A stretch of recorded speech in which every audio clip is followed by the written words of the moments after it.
Ce matin, on va parler des plantes de serre. Voilà, tout à fait. Vous savez qu'il y a des plantes, beaucoup de plantes se plaisent en extérieur, mais certaines ont besoin de soins plus particuliers, de chaleur, de température.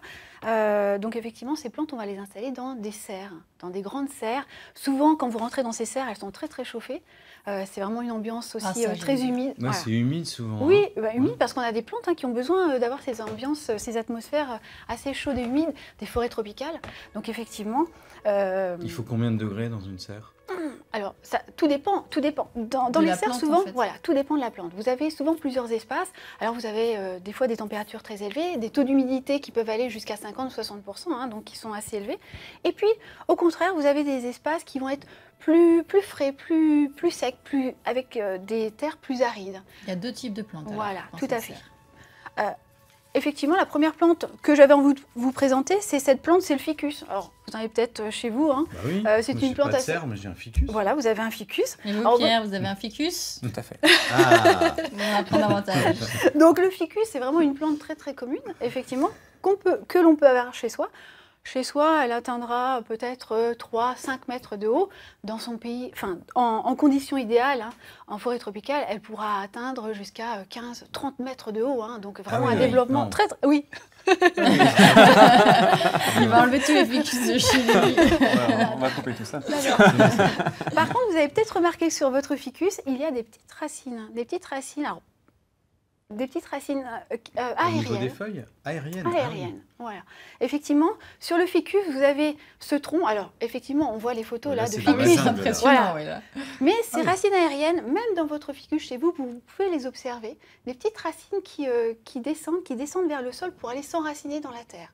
Alors, bien sûr, sur votre ficus, chez vous, vous n'aurez jamais ces grosses racines qui deviennent presque comme des troncs. Mais dans la nature, c'est vraiment... Alors, c'est ce qu'on appelle... Je ne sais pas si vous connaissez l'expression, c'est le figuier étrangleur. Le figuier étrangleur. Le figuier étrangleur. Oui. C'est fini Halloween, hein, il faut arrêter avec ça. Non, pas du tout. C'est vraiment une technique parce qu'il faut savoir que dans les forêts tropicales, beaucoup de plantes recherchent la lumière. Donc elles vont mettre en place des stratégies et notamment le ficus va, lui, la graine de ficus va commencer à germer au croisement de deux branches, par exemple, d'arbres, dans lesquelles se sera déposée de la matière organique. Donc la graine va pouvoir germer, se développer, on va avoir les feuilles qui vont commencer à pousser. Et puis on a ces racines qui vont descendre petit à petit vers le sol pour aller s'enraciner dans la terre. Et puis petit à petit, elles vont se fortifier, elles vont devenir de plus en plus importantes jusqu'à devenir presque comme des troncs. Et puis, alors là, c'est là qu'on parle de figuier. Eh bien, elles vont étrangler petit à petit, en tout cas empêcher le développement de l'arbre hôte, de l'arbre qui les accueille. Petit à petit, cet arbre ne va plus pouvoir, lui, laisser grossir. C'est un parasite, en fait. Oui, c'est ça. L'arbre l'accueille gentiment, voilà. et en récompense, elle l'étrangle. Alors, après, ça demande du temps, hein, ça se fait pas non plus, ça demande des années, mais... Je ne sais pas si je vais garder mon ficus avec vos histoires. Vous avez fait peur à tout le monde, Marie, c'est malin. Alors, deuxième catégorie. Voilà, alors là, vraiment, on change complètement d'atmosphère, on va aller dans un milieu un peu plus aride, et j'avais envie de vous présenter, alors... Cactus, non, c'est pas du cactus. Dans cet espace, vous pourrez rencontrer des cactus, mais également des agaves. Des quoi? Des agaves. On fait le sirop d'agave, ça vient de là? Oui, alors, par contre, ça va être d'autres. Alors, celle dont je voulais vous parler ce matin, c'était l'agave cisalana. L'agave qui va nous donner le cisal. Je pense que vous connaissez tous cette matière qui donne, vous savez, la ficelle, et également la matière dans laquelle on va faire le tapis. Le tapis de cisal. Et la tequila?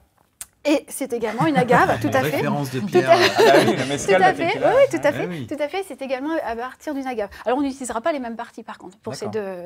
Ça peut être gros comme plante, on dirait. Oui, absolument. Celle-ci est toute petite. Celle-ci est toute petite. Alors, celle-ci, j'ai prise dans les serres. Et vous voyez, à partir de la feuille, on arrive à extraire cette fibre, alors qui est toute verte. Comme du crin un peu, c'est oui, ça? Tout à fait. Qui est un petit peu rêche, un petit peu. C'est étrange, non? Non, faites passer, Marie. D'extraire la fibre comme ça. Oui, d'accord. Ah oui, c'est... Et on fait de la corde avec. On fait de la... Oui, tout à fait. Oui. C'est de D'accord, de la hein. ficelle. Cette ficelle est faite à partir de Il n'y a pas d'insectes là-dedans? Non, pas du tout. Une montre religieuse, faites attention. Vous ne savez pas, Pierre. Hein. Toutes ces agaves poussent dans les serres du jardin des plantes de Tout à fait, on peut les voir absolument. L'agave sisal, elle est présente. Alors là, vous voyez, c'est une grande feuille qui a été coupée. Alors, elle est énorme, mais bon, en milieu naturel, elle peut être encore beaucoup plus grande. Hein. On peut avoir des feuilles beaucoup plus importantes. Ce qu'il faut savoir, c'est que l'agave, donc elle met du temps à pousser. Et puis, au bout de 15-20 ans, elle va fleurir. Et à partir de ce moment-là, elle va mourir. Et donc, on va voir des petits rejets qui sont à la base, qui vont prendre la relève sur cette plante qui Est-ce qu'on peut visiter ces serres? Oui, tout à fait. Tous les après-midi, du lundi au dimanche, l'entrée est libre, c'est de 13h à 17h.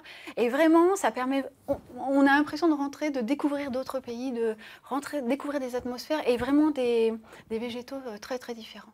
Et c'est gratuit. Et c'est gratuit, absolument. Au Jardin des Plantes de Caen. Il y en a aussi à Rouen, je crois. À Rouen, au Havre aussi, vous avez des serres, effectivement. Vous avez beaucoup de serres. Et c'est vraiment une immersion dans un autre monde. Avec des plantes qu'on ne peut pas forcément avoir chez soi, parce que tout le monde n'a pas une serre. Voilà, tout à fait. Ou alors pas au même développement que dans des serres. C'est surtout ça. Dans d'autres proportions. Visiblement, ça a grimpé. Ça prend des proportions étonnantes. Merci, Marie.